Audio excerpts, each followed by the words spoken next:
Ons kan die Bybel oopmaak by Efesiërs. Ons gaan twee gedeeltes lees, eers uit hoofstuk 5 uit en dan uit hoofstuk 3.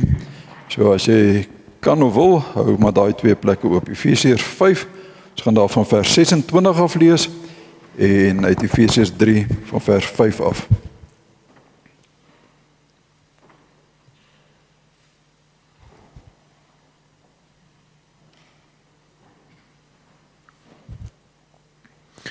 Ons is besig om so 'n bietjie na te dink oor die kerk, hoe die Here bedoel het sy kerk moet wees. Die gedagte van kan ons maar weer voor en oor begin met die kerk soos wat hy dit bedoel het.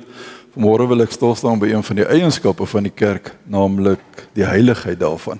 Iets wat ek dalk ons nie altyd in gedagte hou dat God se kerk ook heilig is nie. Kom ons maak net ons oë toe en ons vra die Here se seën.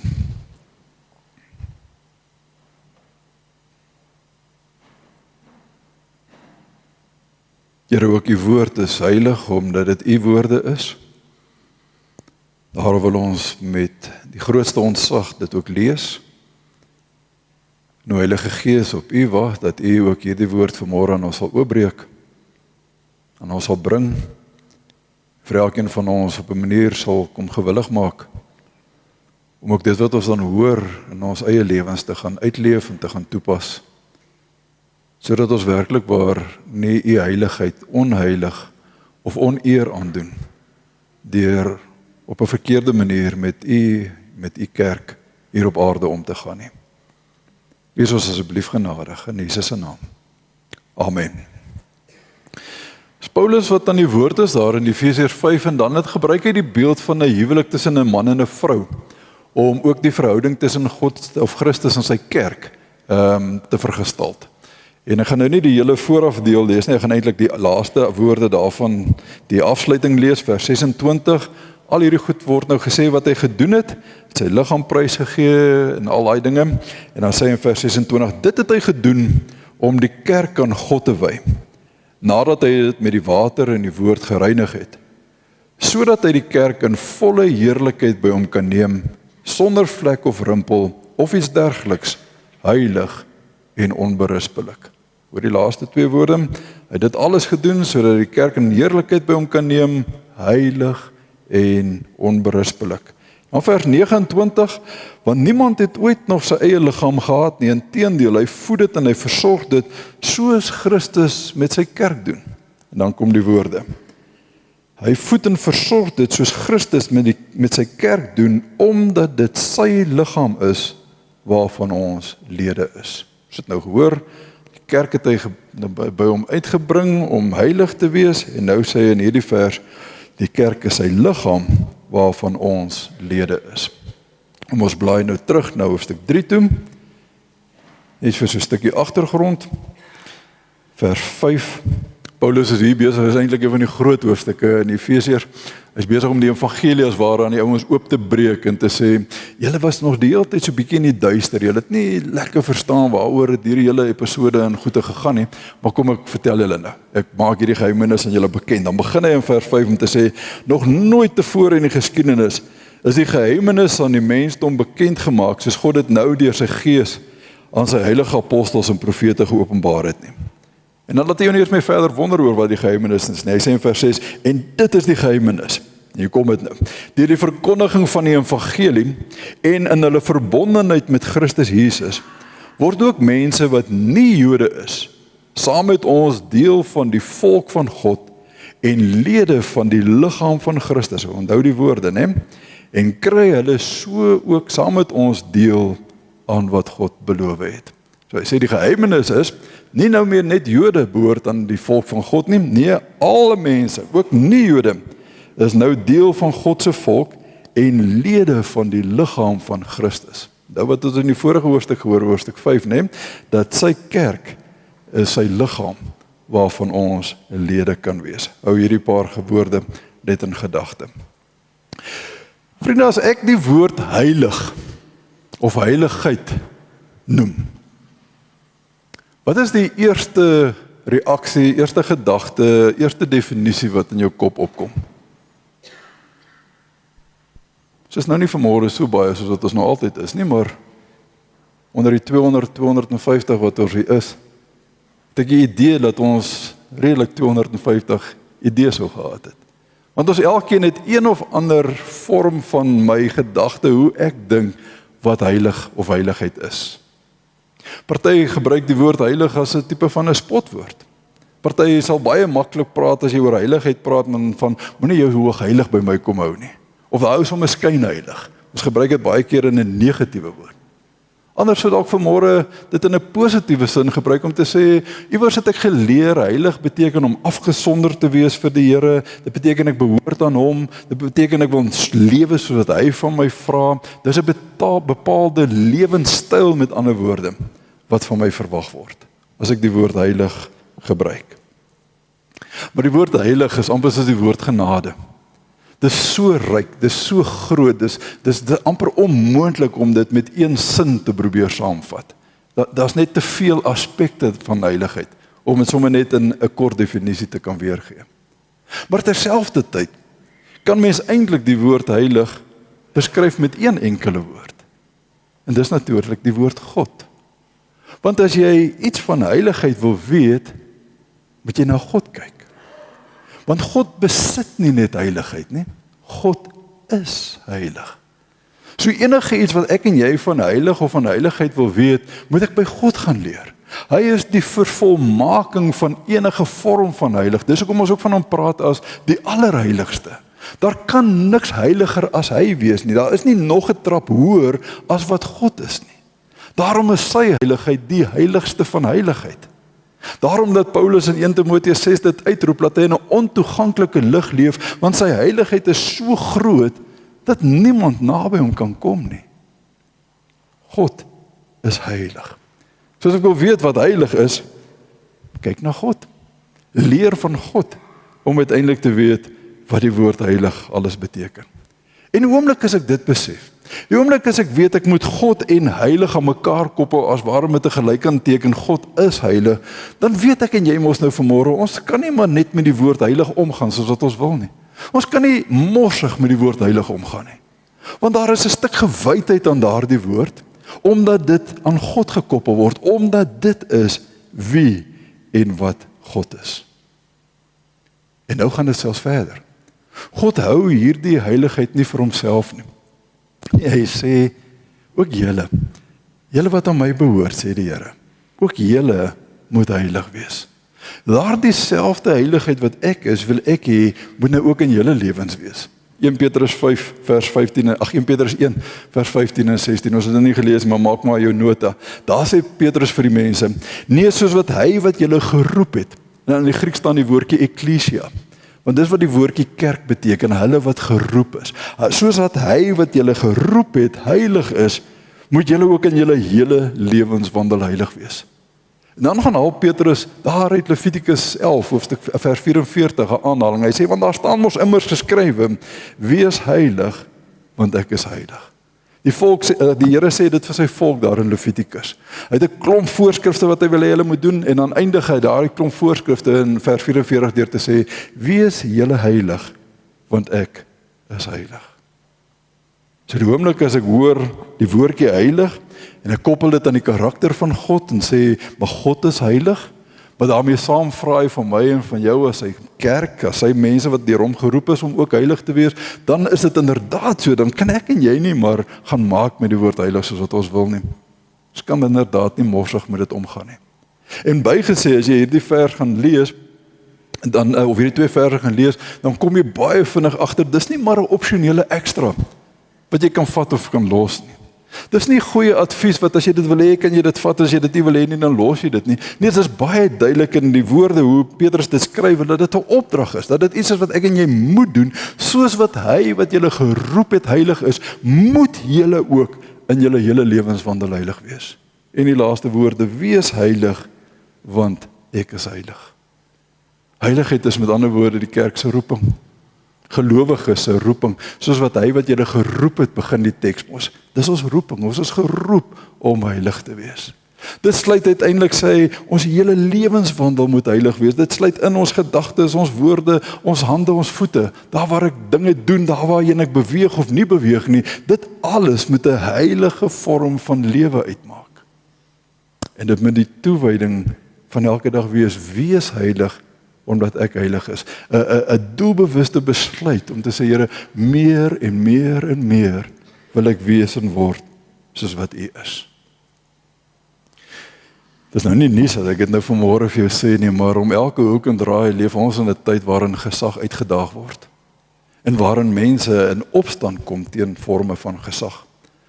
Jy sien dit oral oor die wêreld hoe mense in opstand kom teen ysouens, byvoorbeeld daar in Amerika. So af en toe as ek iets daarvan sien, dan sien ek hoe ry daai ouens met hulle karre en word hulle met klippe gegooi, nê, en hulle word verbied om in restaurante te eet en ek weet nie wat alles nie. Ouens kom in opstand teen hierdie groep, hierdie supreme groep wat ramp gestig het. Maar oor die hele wêreld kan jy sien dat as ouens ongemaklik is met die regering, dan kom hulle in opstand. En hulle reël rallies en hulle staan met plakate en hulle doen verskriklike goeders. Mense kom in opstand teen swak dienslewering. Hulle brand geboue af, hulle brand treine uit, hulle brand busse uit, hulle gooi klippe, noem dit nou maar op, maar oral oor die wêreld is daar 'n vorm van gesag wat uitgedaag word. As ek nie daarvan hou nie, dan wys ek dit, en ek demonstreer dit deur geweld, deur brand, deur klippe gooi, deur plakate, deur noem nou maar op.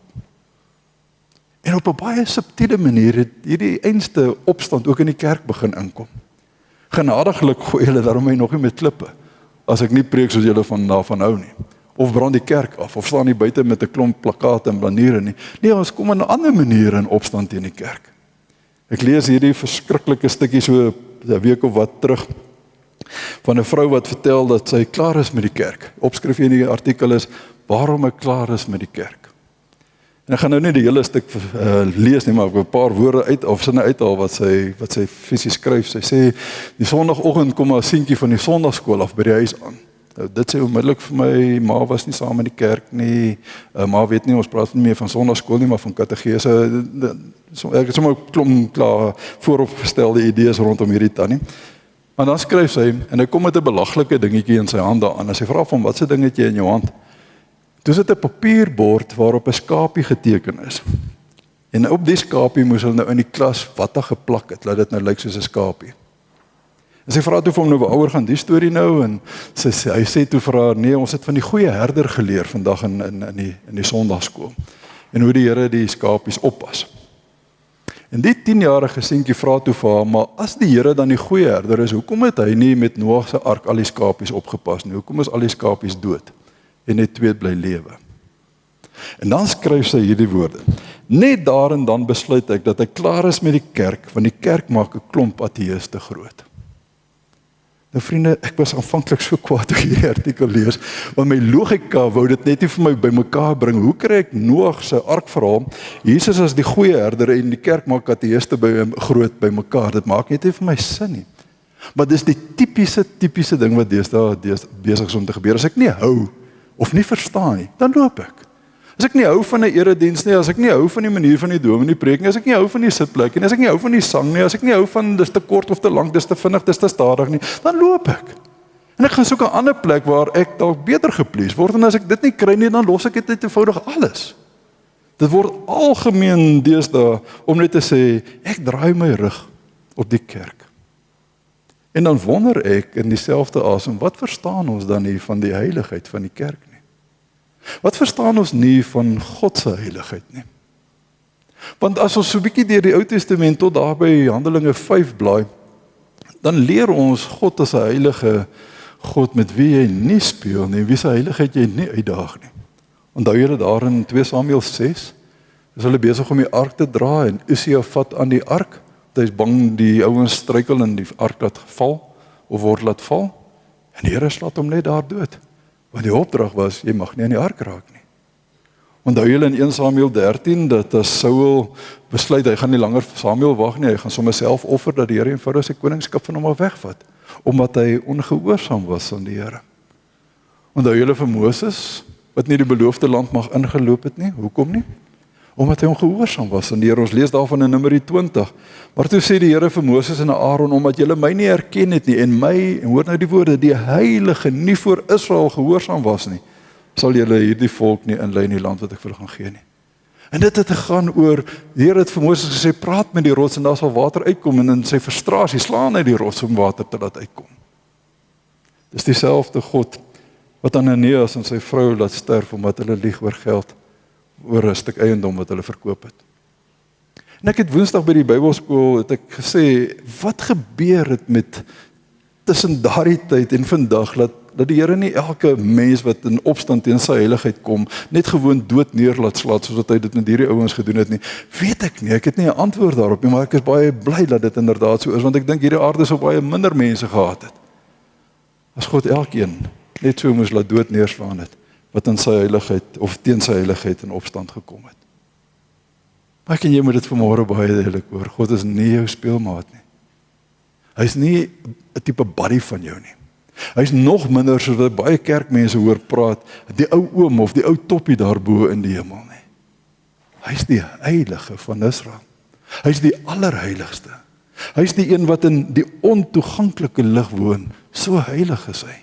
Hy is die een wat Psalm 24 en Psalm 96 en Psalm 98 is eintlik 3 psalme wat so dieselfde refrein het, wat sê, die aarde en alles daarop, die see en alles daarin, die hemel en alles daarin behoort aan die Here, die heilige van Israel.